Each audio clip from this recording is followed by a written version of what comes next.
Gracias y paz a vosotros, hermanos. Amén. ¿Todo el asiento? Saludo a la iglesia en la paz, en el amor, en la gracia de nuestro Señor Jesucristo. Amén. Hoy continuamos con el pacto noético, parte 2, y de inmediato les invito que me acompañen a Génesis capítulo 9. Génesis capítulo 9, vamos a dar lectura desde el versículo 1 al 15, para así refrescar la materia prima de donde estamos hablando del pacto noético. Capítulo 9 de Génesis, versículo del 1 al 15.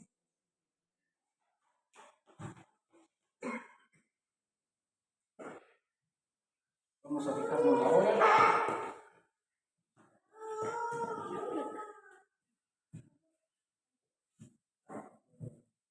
Génesis capítulo 9, versículo del 1 al 15, conforme haya encontrado este bloque narrativo, me voy a invitar que se ponga de pie para dar lectura a la palabra de Dios. Doy lectura en el nombre de Jesús. Amén. Abro comillas. Dice así.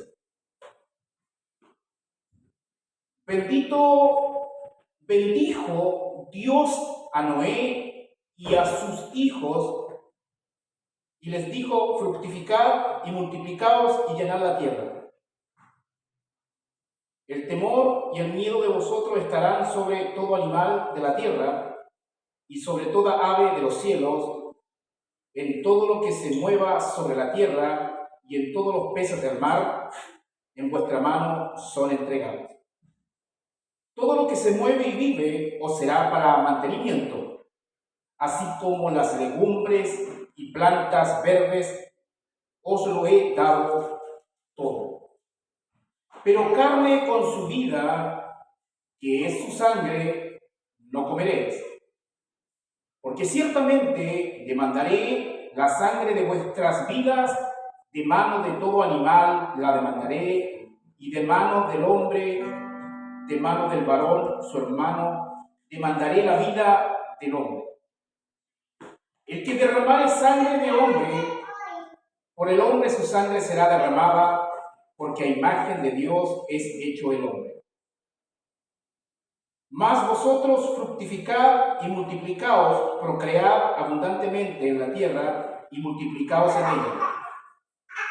Y habló Dios a Noé y a sus hijos con él diciendo: he aquí, yo establezco mi pacto con vosotros y con vuestros descendientes después de vosotros, y con todo ser viviente que está con vosotros, aves, animales y toda bestia de la tierra que está con vosotros, desde todos los que salieron del arca hasta todo animal de la tierra.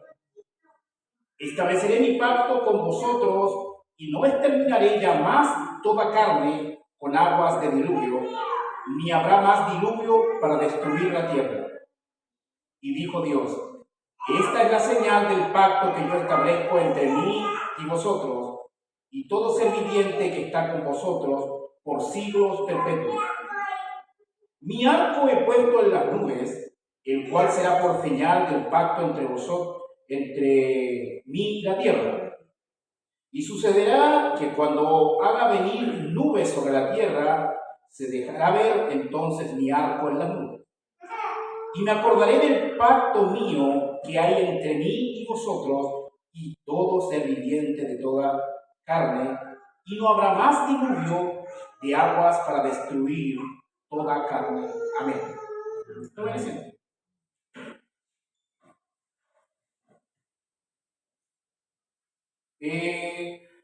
Exposición del pacto noético, parte 2. Bueno, aquí hay algunos hermanos que no estuvieron en la parte 1, así que vamos a recordar algunas cosas para poner algo de contexto, ¿cierto?, a la parte 2. Amén. No obstante, el video de la parte 1 está grabado, lo encontré, lo había perdido, pero lo encontré, así que Lo vamos a subir Dios mediante a mi canal de YouTube. Bien, este tema del pacto noético lo estoy desarrollando en 6 categorías. 6 categorías metodológicas. En la primera parte vimos el concepto de pacto noético. Primera categoría, concepto de pacto noético. Vimos el anuncio del pacto noético, es decir, cuando se anunció por primera vez. Esa es la segunda categoría. Eso lo vimos en el capítulo 6 de Génesis, versículo 18, donde la Biblia menciona por primera vez la palabra pacto, la palabra berit en hebreo. ¿Ya? Entonces, concepto de pacto noético y anuncio de pacto noético. La tercera categoría fue la naturaleza del pacto noético. Es decir, básicamente este pacto es condicional, es incondicional, es temporal, es eterno. Amén. Ahí se trata esa cuestión, la naturaleza del pacto noético. Como categoría número 4 vimos las partes del pacto, es decir, cuáles son las partes involucradas en este contrato. Obviamente Dios por un lado, Noé, la familia de Noé, la creación de Dios. Ahí vimos las partes del pacto noético. Y también la categoría número 5, las provisiones del pacto noético. Provisiones es básicamente en qué consiste el pacto noético, el contenido. Y ahí vimos que había 7 provisiones, ¿ya? 7 provisiones. Y finalmente la última categoría, la señal del pacto noético. Esas son las 6 categorías. Y nosotros quedamos, si ustedes recuerdan, en la categoría provisiones del pacto noético. ¿Qué vimos ahí en esa categoría? Provisiones del pacto noético. Vimos 1. Promesa de estabilidad de la naturaleza. Que el pacto noético da una promesa, revela una promesa de la estabilidad de la naturaleza. Eso lo vimos, eso está en la primera exposición. Y el texto es Génesis 8:22, que dice: mientras la tierra permanezca, no cesará la sementera y la siega, el frío y el calor, el verano y el invierno, y el día y la noche. O sea, el contenido del pacto noético involucra promesa de estabilidad de la naturaleza. Amén. Provisión número 2, Génesis capítulo 9, versículos 1 y 7. El orden de procreación. Hay una orden, un mandato de procrear. La Biblia dice: bendijo Dios a Noé y a sus hijos y les dijo: fructificad y multiplicaos y llenad la tierra. El 9:7 dice: mas vosotros fructificad y multiplicaos, procread abundantemente en la tierra y multiplicaos en ella. Entonces la segunda provisión es una orden, un mandato de procreación. ¿Ya? Amén. La tercera provisión, temor de los animales al hombre. Dios puso un temor en los animales con respecto al hombre. ¿Ya? Génesis 9:2 dice: el temor y el miedo de vosotros estarán sobre todo animal de la tierra y sobre toda ave de los cielos, en todo lo que se mueva sobre la tierra y en todos los peces del mar, en vuestra mano son entregados. Otra provisión, la dieta del hombre. Génesis 9:3 al 4 dice: todo lo que se mueve y vive os será para mantenimiento, así como las legumbres y plantas verdes os lo he dado todo, pero carne con su vida, que es su sangre, no comeréis. Es decir, desde el pacto noético para acá hay una nueva dieta que Dios mandó a la creación. Es decir, desde Génesis al pacto noético no se podía comer carne. El hombre tenía una dieta vegetariana. Desde el pacto noético para acá se puede comer carne. Amén. Gracias a Dios por eso pasa. Entonces, la dieta del hombre, ¿ya? Otra provisión, la vida humana es sagrada. Y aquí ya comenzamos a llegar donde básicamente quedamos. Todo lo que acabo de mencionar es parte de la exposición del primer video. Así que no voy a ahondar mucho en eso para hacerlos ir al video. Porque si profundizo, quizás muera. Quizás más de alguno va, pero no todos.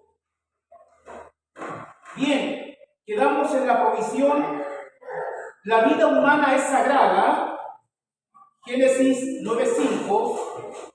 Otra provisión, la pena capital de muerte. Génesis 9:6. Esas dos provisiones son parte de la categoría las provisiones del pacto noético. Vamos a estar hablando hoy con respecto a esas dos categorías. Es decir, vamos a hablar de Génesis 9:5 que dice: porque ciertamente demandaré la sangre de vuestras vidas, de mano de todo animal la demandaré, y de mano del hombre, de mano del varón su hermano, demandaré la vida del hombre. Algo de eso hablamos en la primera exposición, pero nos faltó una colita. ¿Ya? Génesis 9:6 dice: el que derramare sangre de hombre, por el hombre su sangre será derramada, porque a imagen de Dios es hecho el hombre. Ese va a ser el corazón de la exposición del pacto noético parte 2. También obviamente vamos a ver la última categoría que tiene que ver con la señal del pacto noético. Pero el corazón de la exposición de hoy es el 9:6. Repito, el 9:6. Vamos a hablar de la pena capital de muerte, porque el pacto noético es el origen de toda esta cuestión. Y vamos a ver qué dice la Biblia con respecto a la pena capital, con respecto a la pena de muerte. ¿Es bíblica, no es bíblica? ¿Debe aplicarse hoy? ¿Fue antes? ¿Continúa? ¿Será mañana? Etcétera, etcétera. Bien. Ahora, nosotros estamos viendo los pactos bíblicos, ¿cierto? Estamos viendo el pacto noético, estamos en eso. Yo mediante hoy terminaré eso. Vamos a ver después el pacto abrámico. Ya comienza en el capítulo 12 de Génesis, pacto abrámico. Vamos a ver el pacto mosaico, que comienza en el capítulo 19 de Éxodo. Vamos a ver el pacto de la tierra, ya capítulo 30 de Deuteronomio. Vamos a ver el pacto sacerdotal, que está en Números capítulo 25, si no me equivoco, pacto sacerdotal. Vamos a ver el pacto davídico, 2 de Samuel capítulo 7, versículos 12 al 16. Vamos a ver también el nuevo pacto, Jeremías capítulo 31, etc. Esos pactos vamos a ver, y estamos en el primer pacto, pacto noético, parte 2. ¿Por qué es importante? Recordemos otras cositas. ¿Por qué es importante estudiar los pactos bíblicos? Porque los pactos bíblicos son como la columna vertebral de toda la revelación progresiva, desde Génesis a Apocalipsis. Es decir, me ordenan mi mente. En cuanto a la revelación de Dios, ordena mi mente. Soy de los que pienso que uno de los grandes fracasos de la educación actual no es tanto que no se conozcan cosas. Evidentemente hay gente que no conoce cosas y por ende se manifiesta gran ignorancia. Existe ese sector y es un gran sector. Pero un segundo paso es que hay gente que sabe muchas cosas. ¿Se ha encontrado con gente que sabe muchas cosas? Yo sí. Yo conozco gente que habla de todo y de todo sabe algo. Sin embargo, tiene tanta información, pero tiene la información de manera desordenada. O sea, habla de todo, pero cuando uno escarba un poquito se da cuenta que no sabe mucho. Solo habla de todo. Habla de todo. Da la apariencia de que sabe mucho, pero no sabe mucho porque ni él mismo a veces entiende la mucha información que tiene en su cabeza. Un tercer nivel sería tener información, mucha o poca, pero tenerla ordenada. Tener la información ordenada, eso me da comprensión, me da luz. Por eso que usted se va a encontrar con gente que no sabe muchas cosas, pero lo poco que sabe lo tiene clarito, ordenadito. Y hay gente que sabe mucho, pero es todo un desorden. Entonces, ¿qué es lo que produce entender los pactos bíblicos? Y el contenido de los pactos bíblicos es que te ordena la cabeza. Yo conozco gente muy lectora de la Biblia, pero con todo no entiende la Biblia. Claro, entiende una cosita aquí, una cosita allá, pero no entiende el argumento bíblico, es decir, la línea de pensamiento del autor inspirado que cruza desde Génesis a Apocalipsis. Tiene conocimiento desordenado en la cabeza, pero no logra armar una sola línea argumental de todo lo que Dios vino revelando a través de la historia. Tiene muchas historias sueltas, pero no tiene una historia. La Biblia tiene muchas historias, pero también la Biblia es una historia. Repito, Amén. la Biblia tiene muchos libros, plural, ¿cierto? Pero la Biblia también es un libro. Todos los libros son un libro. Y ese único libro son todos los libros. Amén. Entonces hay gente que a veces domina los libros de la Biblia, pero no logra ver la línea argumental única de lo que Dios está haciendo a través de la historia. Entonces los pactos bíblicos vienen siendo el esqueleto de la revelación bíblica. Me dan un marco hermenéutico en el cual me deja en un lugar en el cual yo sé lo que está pasando, y uno de los efectos es que yo sé dónde estoy parado. Miren, donde Noé estaba parado en la historia no es el mismo lugar donde yo estoy parado hoy en la historia. Pueden haber cosas que compartimos históricamente, puede que otras no compartamos históricamente. No es lo mismo pararse en los pies de Noé, mirar hacia atrás, mirar hacia adelante es una cosa. No es lo mismo ponerse en los pies de Abraham, mirar hacia atrás y mirar hacia adelante. No es lo mismo ponerse en los pies de David mucho tiempo después, mirar hacia atrás y mirar hacia adelante. No es lo mismo estacionarse en el contexto de los 4 evangelios, mirar hacia atrás y mirar hacia adelante.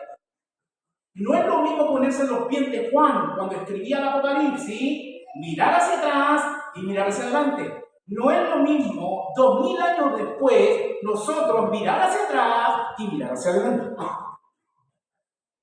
¿Me está entendiendo? Nosotros en las primeras exposiciones, van 3 ya, pero las 2 primeras hablamos de 2 sistemas teológicos que interpretan la Biblia. Era la teología del pacto por un lado y la teología dispensacionalista por el otro. Y que ambos sistemas teológicos interpretan estos pactos de una manera determinada. Es decir,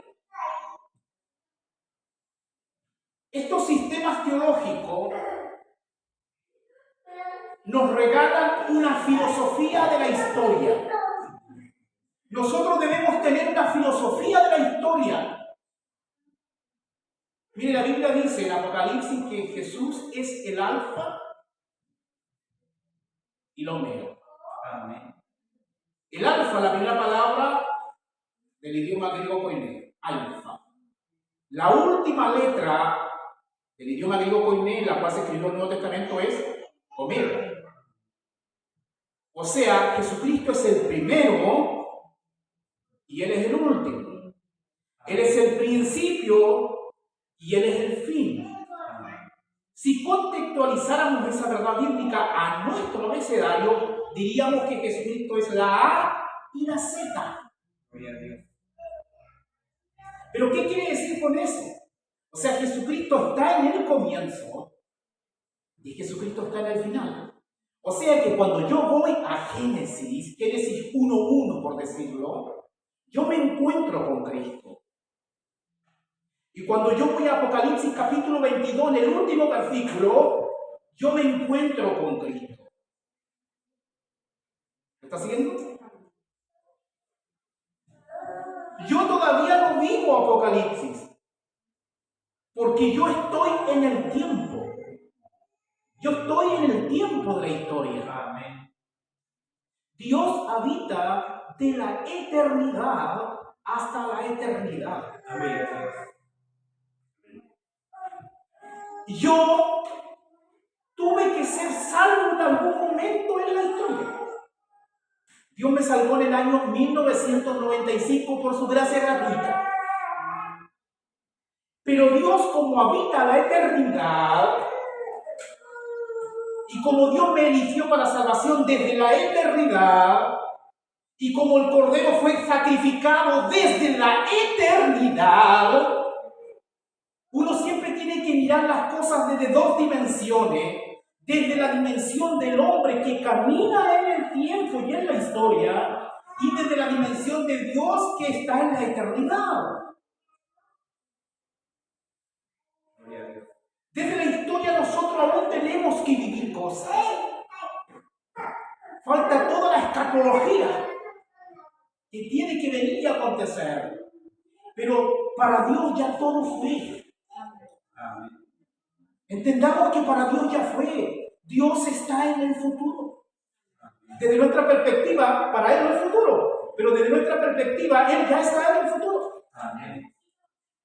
Génesis ya pasó para nosotros. Pero Dios sigue en Génesis. Él habita de la eternidad hasta la eternidad. Mire, solamente le voy a poner ejemplo para que entiendan este principio. Acompáñenme a Romanos, capítulo 8. Romanos, capítulo 8.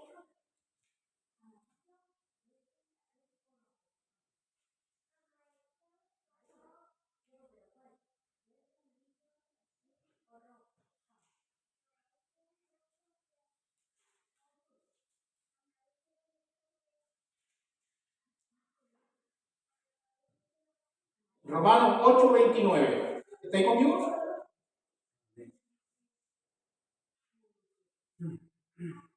Dice, porque a los que antes conoció, también los predestinó, para que fuesen hechos conforme a la imagen de su Hijo, para que Él sea el primogénito entre muchos hermanos.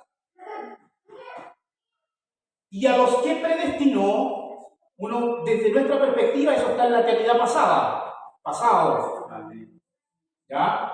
Y a los que predestinó, a estos también llamó. Los que han sido salvos también están en el pasado, porque Dios ya nos llamó. Y está hablando del llamamiento eficaz. Y a los que llamó, a estos también justificó. Pasado. Hasta el momento estamos bien porque todas esas cosas están en nuestro pasado. Desde el punto de vista histórico. Y a los que justificó, a estos también. No, pues ¿cómo es la cosa? Si yo lo dijera desde el punto de vista histórico, tendría que decir, me glorificará. Porque mi glorificación está en el futuro. Pero ¿por qué dice no glorificó? Si Dios todavía no glorificaba a nadie. ¿Pero por qué lo pone en el pasado? Porque para Él ya todo está hecho. Amén.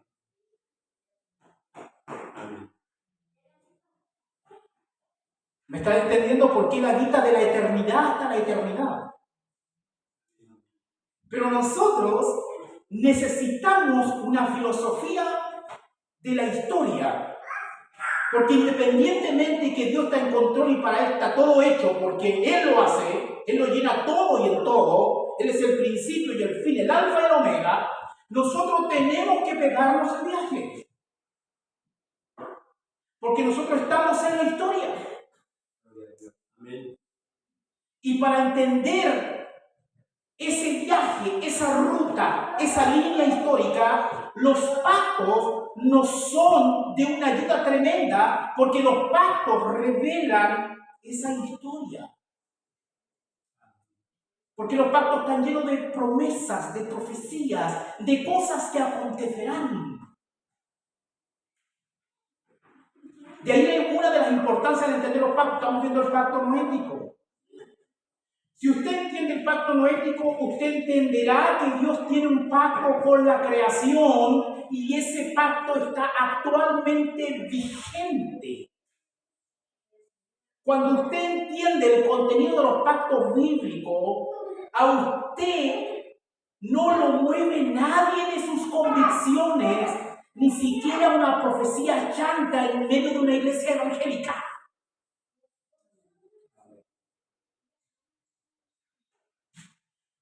Mire, para quien no lee su Biblia, una falsa profetisa puede tener una chance de manipularlo. Pero para quien estudia la Biblia, está vacunado contra las falsas profecías. Sabe identificar cuando alguien está mintiendo, por más que llore cuando profetiza, y por más lenguas que hable cuando profetiza, y por más estilo de falsa unción que le ponga. Entonces, no es que los tipos son fríos, no es que los tipos no tengan unción. Claro, hay gente que no tiene nada, pero no es que no se le mueva nada, no es que sean fríos, no, conocen su Biblia. Y no confunden emociones con poder de Dios. Nada en contra de las emociones, pero no es lo mismo que el poder de Dios y las emociones. ¿Ya? Entonces, vimos varias provisiones del pacto noético. ¿Me entienden? Pongamos algo de contexto al pacto noético, así que acompáñenme ahora. Génesis capítulo 6, fue lo que leyó el pastor José. Hablemos algo del contexto inmediato del diluvio. El diluvio es el contexto inmediato del pacto noético, ¿ya? Pero vamos a hablar del contexto inmediato del diluvio.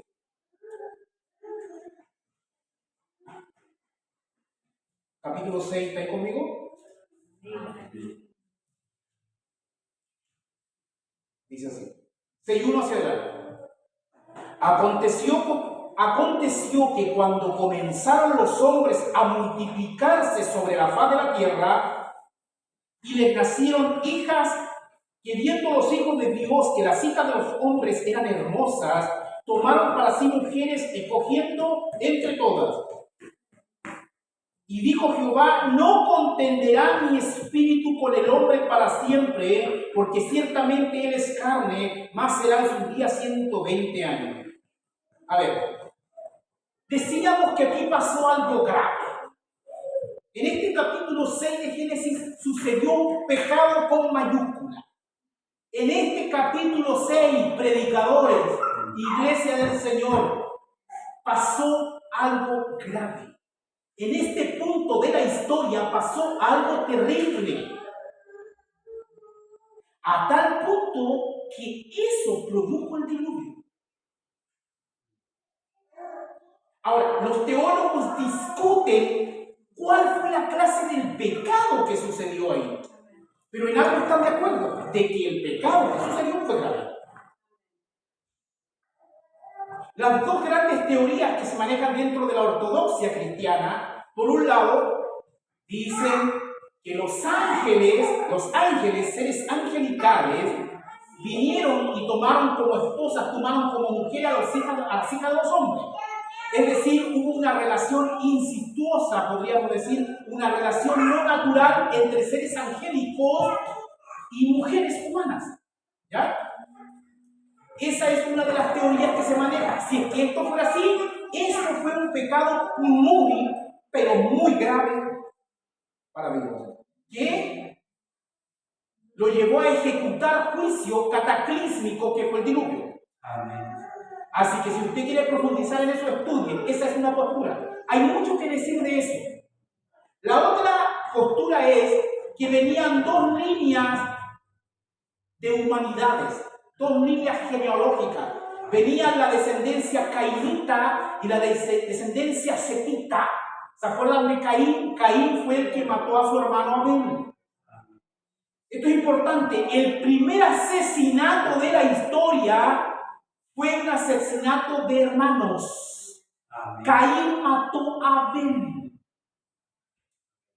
Y desde ahí, desde Caín para acá, se produjo una descendencia, la descendencia cainita. Estas personas eran violentas. Era la generación impía, la descendencia impía. Los descendientes de Caín. Como se había quedado sin hijo, había muerto Abel, vino otro hijo que se llama Set. Y desde ahí los hombres empezaron a buscar a Dios, dice la Biblia. Nace la descendencia piadosa. Los hombres buscaban a Dios. Entonces venían dos líneas. La línea impía y la línea pía. Amén. Los impíos y los píos. Pío viene de piadoso. Amén. Impío, pío. Entonces, en el capítulo 6 se dice que los hijos de Dios eran de la línea de los hijos de Set.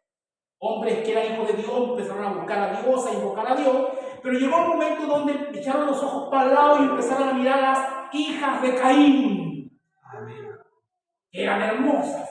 Es decir, se juntaron, se inyuntaron matrimonios, se emparejaron dos niñas que no tienen que juntarse. Ahí hay un principio. Un piadoso no puede casarse con un impío. Amén. Cualquiera que haya sido el pecado, la conclusión es que fue algo grave. A la luz de lo que acabo de decir, leamos de nuevo. Génesis 6:1. Aconteció que cuando comenzaron los hombres a multiplicarse sobre la faz de la tierra y les nacieron hijas, que viendo los hijos de Dios que las hijas de los hombres eran hermosas, tomaron para sí mujeres, escogiendo entre todas.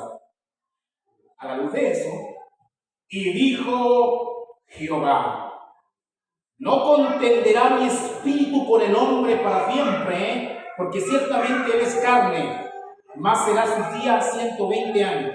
Hermanos, ¿qué significa? Una, Dios se enojó. Estamos claros. Aquí hubo un pecado grave. Dios dice: no contenderá mi espíritu para siempre. ¿Qué quiere decir esto? Hermano, desde que Adán y Eva cayeron en pecado en el huerto de Edén, ¿ya? Desde que cayeron en pecado, desde ahí hasta el capítulo 6 que estamos leyendo, ¿no? La Biblia dice: no contenderá mi espíritu para siempre. ¿Qué quiere decir eso? Que el hombre por naturaleza es depravado. Está corrupto de manera radical, de manera individual y de manera colectiva. Pero si Dios no hubiera frenado el pecado de alguna manera en la historia, el hombre se termina destruyendo a sí mismo. O Dios ejecuta juicio y los elimina a todos. ¿Qué quiere decir entonces? Que no contenderá mi espíritu para siempre. Que desde que el hombre cayó, hermanos, Dios tenía dos frenos activos en el hombre. Una, que desde que cuando Adán cayó y desobedeció en el huerto de Edén, se activó la conciencia en el hombre. Cuando comió del árbol del conocimiento del bien y del mal, conocieron que estaban desnudos. O sea, su conciencia desde ahí los comenzó a acusar, porque antes de que pecaran ellos sabían que estaban desnudos, tenían un conocimiento teórico de que estaban desnudos, pero no tenían un conocimiento experimental de que estaban desnudos. Es decir, antes de que caigan, sabían el bien y el mal desde un punto de vista teórico, pero no desde el punto de vista experimental. Desde que desobedecieron, ahora ya conocen el pecado de manera experimental. La Biblia dice: y conocieron que estaban desnudos. ¿Y qué les produjo eso? Tuvieron miedo y se escondieron de Dios. ¿Por qué? Porque de que comieron del fruto prohibido, la conciencia se activó. Y desde ahí la conciencia les empezó a decir: estás pecando. Eso no es correcto. La conciencia como fiscal de Dios comenzó a acusar. ¿Pero qué es lo que produce eso? Frena al hombre. El hombre es pecador. Pero esa conciencia es un freno. Si no estuviera ese freno, pecara más. ¿Me sigue? La conciencia me acusa. La conciencia es el acusete tiracuete. ¿Me sigue? Si no estuviera la acusete tiracuete, el hombre se desbanda. Y aún con todo, es tan pecador el hombre que ya en Génesis capítulo 6 estaban desbandados. ¿Está siguiendo la lógica? Pero además de ese freno, además de esa forma que Dios gobernaba su reino usando la conciencia. O sea, los tenía a raya y como la rienda de Dios la conciencia. ¿Me entiendes? O la vara, porque andaban con los bueyes y las carretas, la vara. ¡Cho! ¿Te acuerdas de cuando de repente los bueyes se ponían locos, empezaban a correr, uno le tiraba la garrocha y tenía que caer adelante para que se pare? Es la conciencia de Dios. Los bueyes se ponían mañosos. Los hombres se ponían mañosos. Bien, estaba la conciencia. Pero en Génesis capítulo 6, versículo 3 dice: y dijo Jehová, no contenderá mi espíritu con el hombre para siempre, porque ciertamente él es carne, mas serán sus días 120. O sea, había una segunda rienda de Dios, un segundo freno. El Espíritu Santo, hermano, detenía la maldad. Porque el Espíritu Santo contendía con el hombre. El Espíritu Santo decía, ¡cho! ¿Me sigue? O sea, la conciencia y el Espíritu Santo contendían con la maldad del hombre, en el sentido que frenaban al hombre. Que si bien es cierto, eran pecadores y manifestaban pecado, pero los frenaban para que no manifiesten mucho pecado. O sea, gracias a Dios. ¿Me está siguiendo? ¿Por qué? ¿Por qué esto tenía que ser así? Porque si no hubiera habido conciencia y no hubiera habido el Espíritu Santo frenando la maldad, Dios es santo, ¿no? Los consume. Entonces, por eso Dios es gracia. O sea, te voy a frenar para que no te consuma. En otras palabras. Entonces, sin embargo, el hombre pecador y pecó en Génesis capítulo 6. Se mandó una buena. Se mandó una buena. De ahí la importancia del tremendo pecado de Génesis capítulo 6. Aparte de que ya habían pecado en el inicio, aparte de una historia de pecado, pero en el capítulo 6 ya el pecado llegó a ver al colmo. Entonces dicen, no contenderá mi espíritu, ya no los voy a frenar, ya no los voy a frenar, ya no los voy a frenar. ¿Cómo es eso? Entonces, ¿qué dice la Biblia?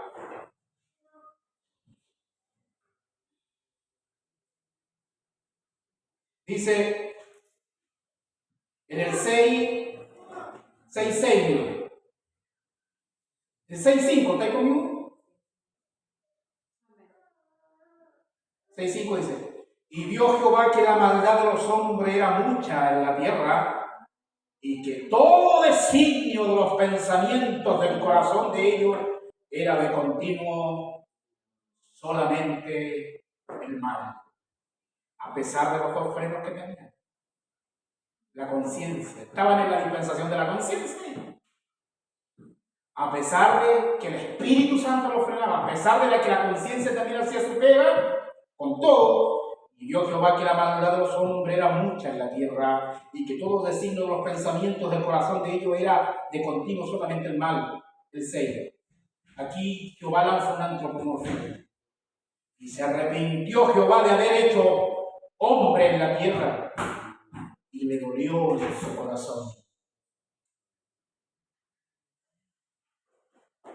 ¿Se está dando cuenta que yo no busco, hermanos, solo darles información?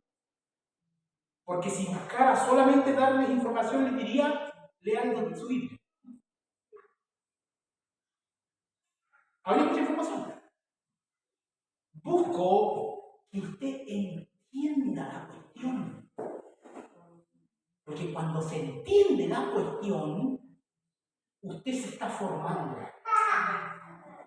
Cuando usted adquiere información, solo se está informando. Cuando usted entiende, se está formando. Hay una diferencia entre informarse y formarse. Y se arrepintió Jehová de haber hecho hombre en la tierra y le dolió en su corazón. Y dijo Jehová, mire lo que dijo, a la luz de todo esto. Y dijo Jehová, el 6:7, raeré sobre la faz de la tierra a los hombres que he creado, desde el hombre hasta la bestia, y hasta el reptil y las aves del cielo, pues me arrepiento de haberlos hecho. ¿Sabía usted que algo de esto dije en la primera exposición? Ahí estaba, olvídese del 2023, hermano, olvídese de los 2000 años que vivió. Estamos en los pies de Noé en este momento. Noé solamente sabía lo que había acontecido hacia atrás, el futuro no se sabía mucho. O sea que en los pies de Noé, ay guachito, estamos en el fin del mundo. El fin del mundo de Noé y su generación. Algunos esperan el fin del mundo, pero ya hubo un fin del mundo. Ya hubo un fin del mundo. ¿Me sigue? Estamos en esos límites, dice, me arrepiento de haberlos hecho. Y aquí aparece en el 6:8, aparece un bendito, pero. O sea, todo lo que se había dicho anterior está bien, pero.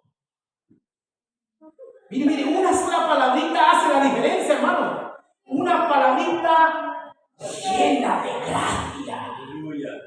Una palabrita llena, pero llena de misericordia, llena de bondad y de amor. Un verdadero racimo de uva lleno de gracia gratuita.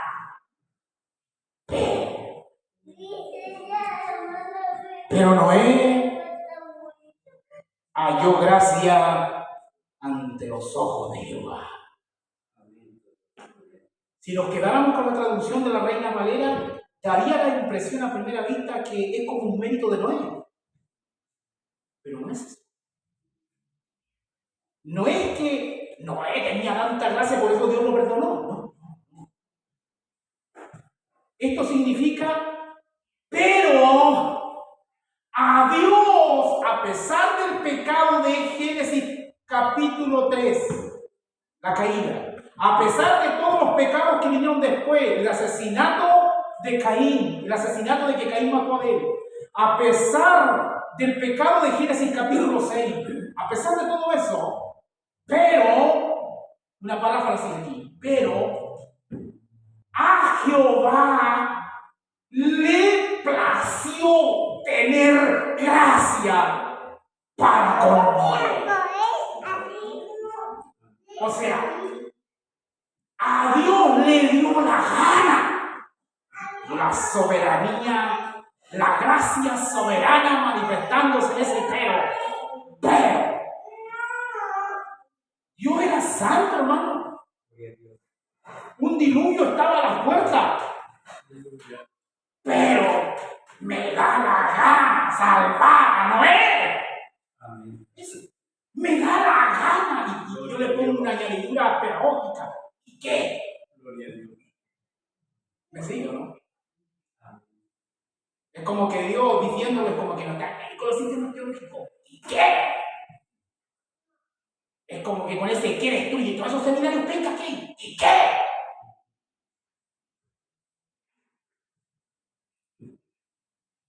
Pero Noé halló gracia a los ojos de Jehová.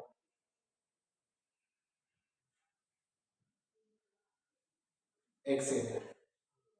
Mire, y en el 6:18 dice, más.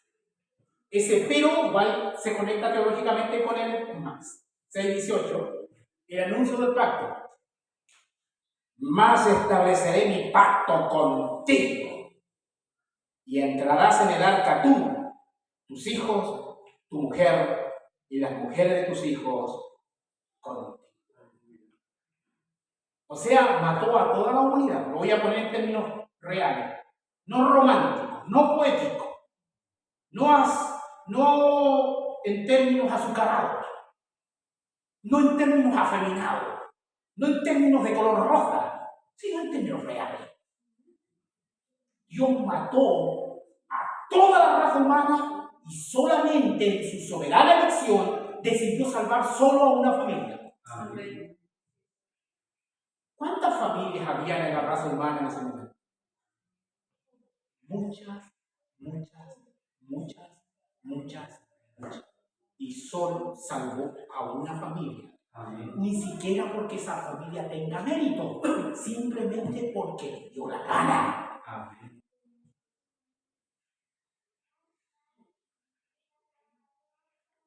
De repente me doy cuenta gloriosamente que Dios vino. ¡Hermano!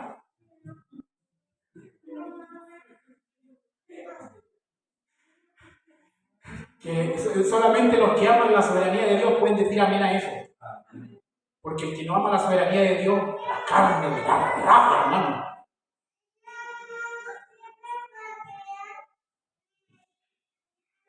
¿Qué decía? Porque de Él, y por Él, y para Él, son todas las cosas. Como tan ganador, por hermano. Dios soberano. Amén. El Dios soberano. Entonces, eso es algo del contexto.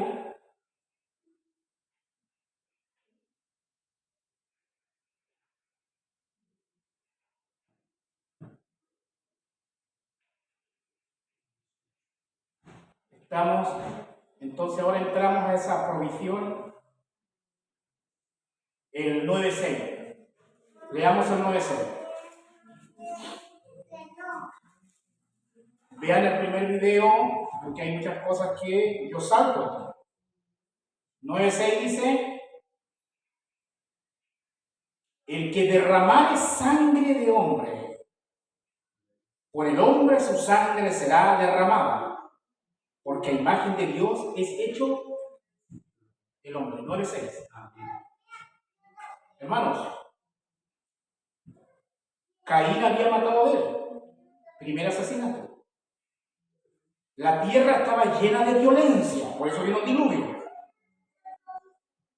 La descendencia de Caín, violencia total. Dios manda el diluvio. Después un pacto con Noé, y en el 9.6, Dios dice: el que derramare sangre de hombre, por el hombre su sangre será derramada, porque a imagen de Dios hecho el hombre. La inferencia aquí es que uno de los grandes pecados antes del diluvio era el asesinato. Hubo mucha sangre de hombre. Hubo mucha gente matando a gente. Y el hombre es hecho a imagen de Dios. Amén. Y cuando un hombre mata a otro hombre, está levantando la mano contra Dios. En otras palabras, ¿por qué? Porque está atentando contra la imagen de Dios en el hombre. Por ejemplo, si alguien le hace daño a su hijo, ¿para usted es personal? Claro que sí. Porque si alguien le hace daño a su hijo, se mete con usted, ¿no? Si alguien mata a quien es hecho a la imagen de Dios, es como un escupo al cielo, un escupo a Dios. Es una insurrección. El hombre es insurrecto por naturaleza. El corazón del hombre es anárquico por naturaleza. Así es. La anarquía radica en el corazón del hombre. Anarquía, iniquidad, la iniquidad. El hombre no aguanta nada en el lomo. El hombre quiere ser autónomo, quiere ser libre. El hombre quiere ser libre, quiere ser autónomo. No quiere agacharle la cabeza a nadie. El hombre quiere ser Dios, seréis como Dios, en la primera oferta de Satán, ¿no recuerdan? sabiendo el bien del Padre. La oferta luciferina. Amén. Pero Dios tiene planes con el hombre en la historia. Entonces Dios tiene que poner otro freno.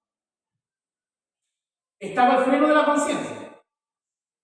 Estaba el freno del Espíritu Santo que contendía con el hombre. Pero aquí en el pacto noético se añade un tercer freno. La pena capital de muerte. O el gobierno humano, el gobierno civil. ¿Sabe usted que el gobierno civil se genera con el pacto noético? ¿Usted quiere estudiar ciencias políticas? ¿Derecho político? Etcétera, etcétera. Administración pública. Antes de escuchar los manuales seculares del humanismo, estudie el pacto noético. Si quiere estudiar verdadera administración pública, verdadero derecho político, verdadera ciencia política bíblica, entonces comience con el pacto noético. Habían dos frenos, la conciencia y el Espíritu Santo, que frenaban al hombre en su interacción civil. Todos tenemos relaciones, nos relacionamos de manera interpersonal. ¿Se acuerda? El hombre se relaciona con Dios, el hombre se relaciona consigo mismo, el hombre se relaciona con su prójimo y con la creación. Pero el hombre relacionándose consigo mismo, estaba la conciencia, ahí está. También el Espíritu Santo lo frenaba. Contendía con el hombre para que el hombre no peque demasiado. Sin embargo, el hombre pecaba. Vino el diluvio y ahora Dios quería preservar esta humanidad porque Dios tiene planes con la humanidad. La historia sigue corriendo. Y Dios añade un tercer freno, el gobierno humano, el gobierno civil. Y a este gobierno civil le da el máximo poder que Dios le puede dar a un gobierno, a una institución, que es el poder de quitar la vida. Quitar vida. Es un gran poder. Dios condenaba el asesinato. Caín no tenía ese poder sobre su hermano Abel. Ahí fue asesinato. Sin embargo, para Dios es tan terrible que muera alguien que está hecho a su imagen, que Dios instituyó el darle el poder de la espada, el poder de la vida, el poder de la muerte a una institución, es decir, que una institución gobierne sobre los hombres. Y eso produce freno del hombre en sociedad. El pacto noético tiene una naturaleza de preservación, ¿sí?, de la raza humana, porque Dios tiene que seguir ejecutando sus planes en la historia. Cuando vino el pacto noético, Dios estaba en la dispensación de la conciencia, pero con el pacto noético se inaugura la dispensación del gobierno humano.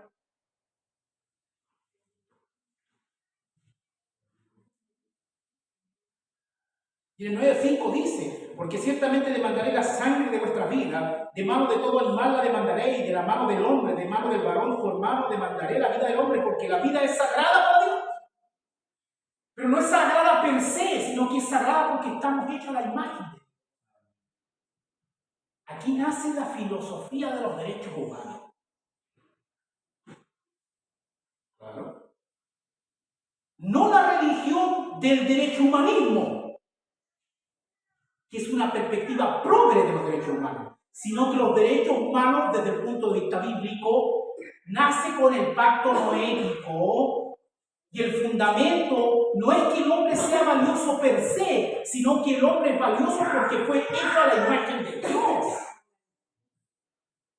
Ese es el fundamento de los derechos humanos. ¿Me está siguiendo? Y para proteger al hombre, Dios entrega el poder de la vida y de la muerte a una institución.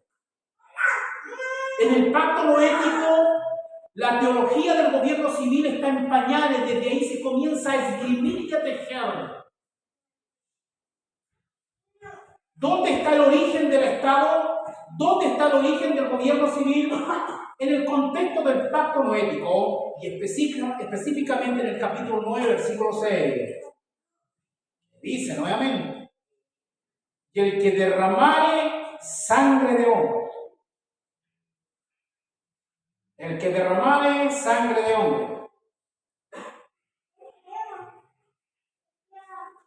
Por ejemplo, hermanos, si usted tuviera un familiar que asesinara a otro hombre, ¿cierto? Mire, usted tuviera un familiar que asesinara a otro hombre. Estoy hablando de asesinar. ¿Qué hacemos como iglesia? Usted trae esa noticia a su pastor. ¿Sabe, pastor, que tengo un tío que asesinó a su vecino, pastor? ¿Qué puedo hacer, pastor? La iglesia de hoy anda tan perdida, pero tan perdida, que estoy seguro que hacen una vigilia de oración. Vamos a orar, hermanita, y vamos a hacer una vigilia de oración. ¿Para qué? Dios salve a ese hombre, espiritualmente también, pero para que no vaya a la cárcel, hermano. Señor, sácalo de la cárcel, sácalo de la cárcel. Declaro que no va a la cárcel. Declaro que no va a la cárcel. O sea, orando y profetizando contra el pacto noético. Toma. No, si ese es el escenario, lo que va a acontecer y lo que debería idealmente acontecer es que el gobierno le quite la vida a esa persona. Por ende, la iglesia sí cree en la pena capital de muerte. Amén. No, es que entra en los corazones de abuelita. El problema del hombre no es solo que es malo. El problema del hombre es que se cree demasiado bueno. Amén. Algunos son tan cristianos, pero son tan cristianos que son más cristianos que Cristo. Algunos son tan santos, pero tan santos, que con sus acciones pretenden ser más santos que Dios. Claro, en el día de reposo tenías que reposar, ¿sí o no? Pero a ellos no les bastó reposar. No, si tenían que contar, no podían caminar más de cierta cantidad de pasos, porque ya violaban el sábado. El hombre siempre le gusta estrellar más la cuestión. Siempre le gusta ir más allá porque se cree santurrón. Siempre quiere ir más allá. Más. Y las iglesias evangélicas, dejando las excepciones fuera, están llenas de esa tendencia de creerse más espiritual. Contra más vigilias tenemos, más santos somos.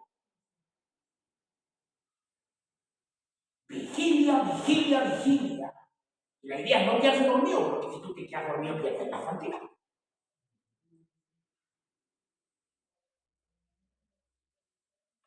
Entonces, la vida del hombre es sagrada.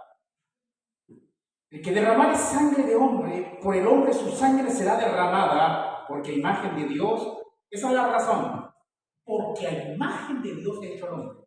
O sea, que debe aplicarse la pena capital de muerte porque se ha asesinado a alguien que fue hecho a la imagen de Dios.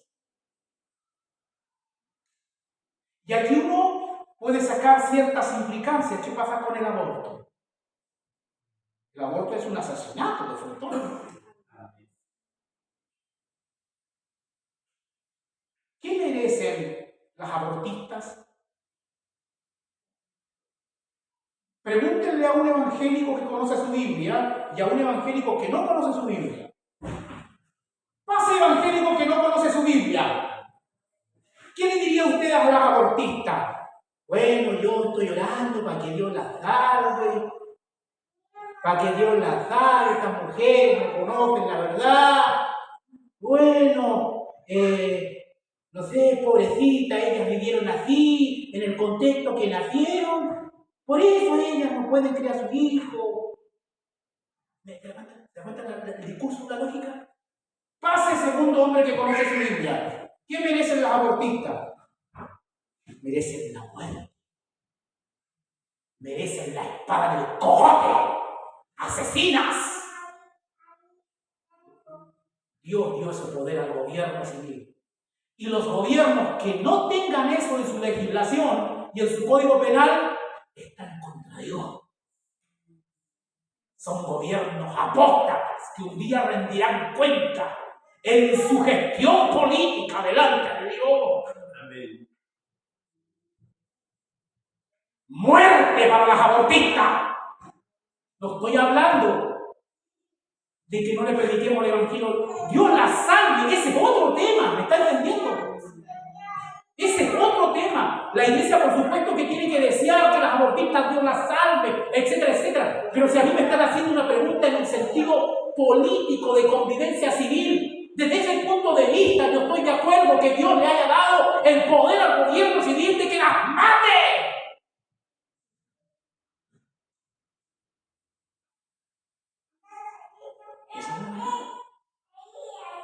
Perdón por no ser romántico, pero perdón.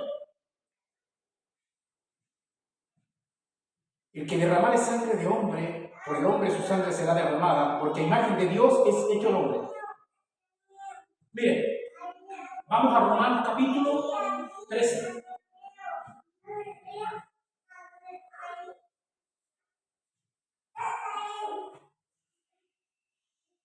Estamos nosotros también exponiendo la carta a los romanos. Haga las conexiones, hermano.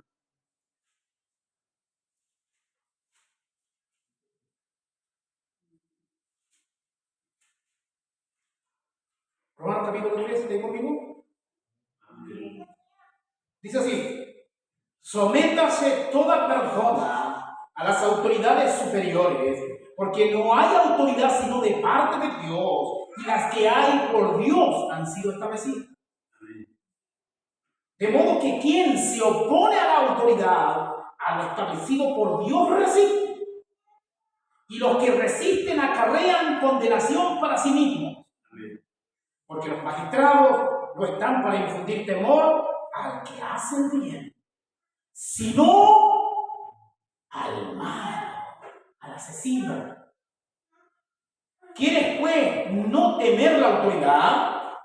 Haz lo bueno y tendrás alabanza de ella. Porque es servidor de Dios para tu bien. Pero aquí aparece otro pero. Yo cada vez que aparece un pero en la Biblia tirito. Pero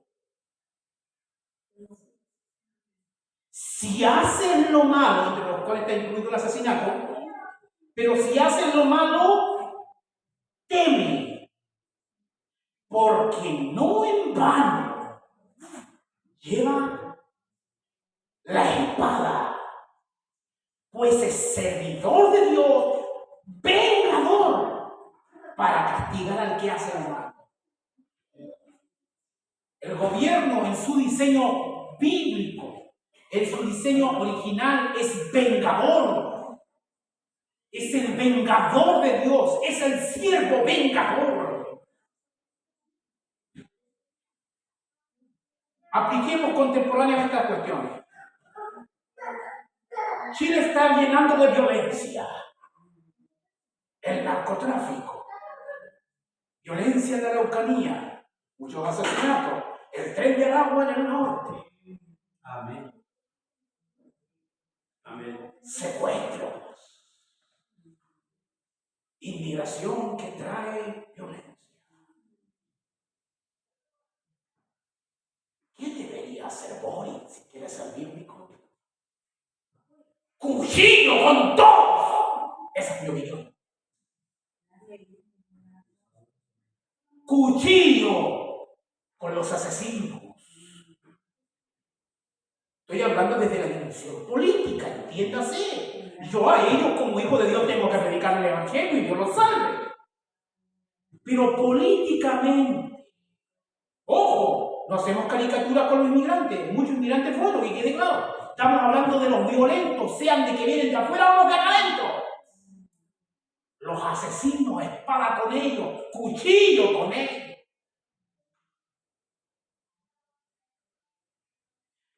¿Por qué votaré, hermano Freddy? ¿Por qué votaré, hermano Freddy? Hijito, mira sin filtro. ¡Ah! ¡Lee tu Biblia, viejo! El sin filtro se tira la pelota para allá, se tira la pelota para acá. Para allá, para acá, para allá, para acá, para allá, para acá. Escucha, Noé. Escuche Génesis. Escuche Génesis 9:6. Escuche Romanos capítulo 13 y beba desde esas fuentes para hacer su teología política.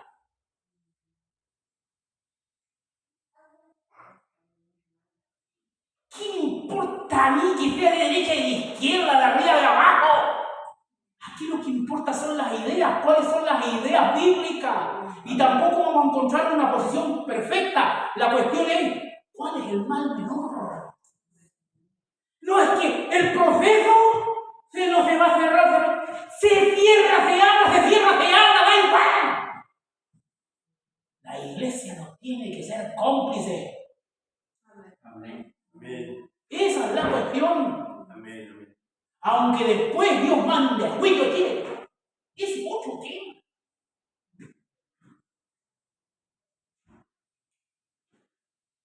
Ahora, acompáñenme a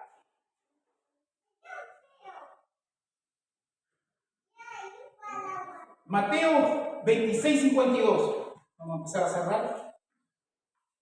Aquí hay mucho más que decir, pero vamos a empezar a cerrar. Mateo 26:52.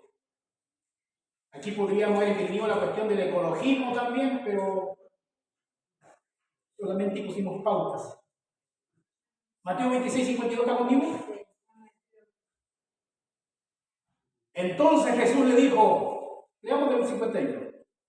Pero uno de los que estaban con Jesús extendiendo la mano sacó su espada e hiriendo a un siervo del sumo sacerdote le quitó la oreja. Entonces Jesús le dijo, vuelve tu espada a su lugar, porque todos los que tomen espada, a espada perecerán. O sea, todo aquel que matare o asesinare, hay una regla bíblica, que matarán. O sea, Jesús está de acuerdo con Noé. Y nótese que le dijo al personaje,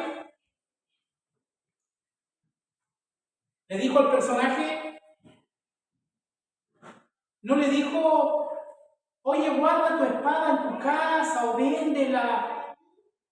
No, le dijo, guarda tu espada en su lugar. Pero si ese era cristiano, ¿no? Era cristiano, ¿no? Si un cristiano podía andar con una espada. El buenismo de hoy día es, no anden con espada. Ese hermano anda con la pluma. Cómprese con esta pluma nomás, hermano. Y si quiere regalarme una, regáleme una buena. Eso pasa cuando tenemos a un Dios deconstruido. Creemos que Dios gobierna dentro de las cuatro paredes. Hermano, Dios lo gobierna todo. Tenga visión del reino. Amén. Dios lo gobierna todo. De hecho, está hasta en el infierno. Amén. ¿Sabe usted que Dios es el Señor de los infiernos? ¿Y sabe usted que yo adoro al Dios de los infiernos? ¡Amén! ¿Cómo usted pensaba que Satanás era el Dios del infierno? Porque algunos tan pencan que creen que Satanás manda al infierno. No manda nada, no manda nada. Dios manda, Dios manda. Amén. Amén. Hechos 25:11, hermano. Hechos 25:11.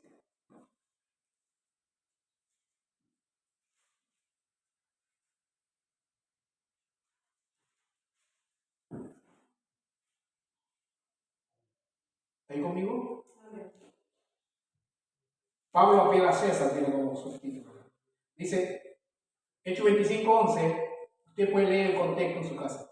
Porque si algún agravio o cosa alguna digna de muerte he hecho, dice Pablo, mire, porque si algún agravio o cosa digna de muerte he hecho, no rehúso morir. No rehúso morir. Si alguna cosa digna de muerte he hecho, dice Pablo, no rehúso morir. Porque si Pablo hubiera potencialmente asesinado a alguien, tenía que morir. ¿Me está siguiendo la lógica? Porque si alguna agravio o cosa alguna digna de muerte he hecho, no rehúso morir. Pero si nada hay de las cosas que estos me acusan, nadie puede entregarme a ellos. A César apelo. Pero el punto aquí es el siguiente. Si hay un hermano que asesinó a otra persona, dos cosas yo opino con respecto a esa situación. Por ejemplo, si pongamos un ejemplo acá, hermano Rodrigo Azócar, digo el apellido para que salga con la tele. El hermano Rodrigo Azócar, supongamos que asesine a su vecino. Yo en esa situación diría dos cosas del hermano Rodrigo Azócar. Hermanos, nuestro hermano Rodrigo Azócar debe morir. Hay que matarlo. No nosotros, pero no se entusiasma, hermano. Hay que matarlo. Pero se entiende el punto. La autoridad tiene que matarlo. Si quiere obedecer a Dios, tiene que matarlo. Nosotros sabemos que nuestra legislación no está muy de acuerdo con la palabra de Dios, pero en el ideal debería ser así. ¿Me entiendes?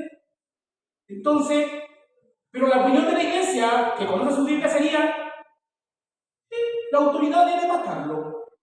El hermano Rodrigo Azócar debe morir. La hermana queda viva. ¿No? Esa sería una cosa. Lo segundo que yo diría en esa situación: ¿saben, hermano? Pero como nuestro hermano es hermano, no pierde su salvación. Toma. No pierde su salvación. Pero sin embargo tienen que matarlo. Eso es. ¿Usted quería hacer una cadena de oración? ¿Más de alguno haría una cadena de oración o no? Yo lo presento en términos puros para que se extraiga la verdad que quiero comunicar. Obviamente, si sucede algo así, uno es humano, está dolorido, uno llora, también ora, pero lo correcto sería que las instituciones que actúen de acuerdo a la palabra de Dios. Aunque a veces sabemos que no van a actuar así y providencialmente quizás no le quiten la vida. Pero ese es otro tema. Entonces, porque si algún agravio o cosa alguna digna de muerte he hecho, dice Pablo, no rehúso morir. Pablo lo dijo: si yo he hecho algo digno de muerte, no rehúso morir. Eso debemos hacer los predicadores. Si de repente metemos las cuatro, de repente pecamos, de repente hacemos algo incorrecto, hermanos, no oren por mí. No pierdan su tiempo. Dios no los va a escuchar. O por último, oren para que la autoridad haga su vida. Eso no. Pero lo trascendente es que si Dios me salvó por su gracia, no pierdo la salvación. Porque ese pecado de asesinato civilmente no está pagado, por eso tienen que matarme, ¿me entienden? Pero eternamente Cristo lo pagó en la cruz, por eso soy Amén. salvo. ¿Me siguen el punto? Aún el pecado de asesinato está pagado en la cruz. Tengo vida eterna. Gloria a Dios.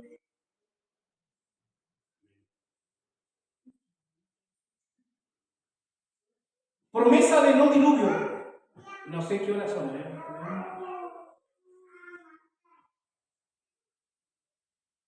Ya vamos a terminar. La promesa de no diluvio, dice el 9:15, y me acordaré del pacto mío que hay entre mí y vosotros y todo ser viviente de toda carne, y no habrá más diluvio de aguas para destruir la carne. Hay una promesa también que no habría más diluvio, que la humanidad no sería aniquilada por diluvio universal. No está Dios comprometiéndose a que no va a destruir la humanidad, sino que por diluvio no la va a destruir. ¿Entienden? Hay otra forma de destruir, con fuego, por ejemplo. Esos son los juicios apocalípticos que vienen. Juicios apocalípticos. Pero por agua, por diluvio universal, no. Y hay una señal que nos da paz en eso.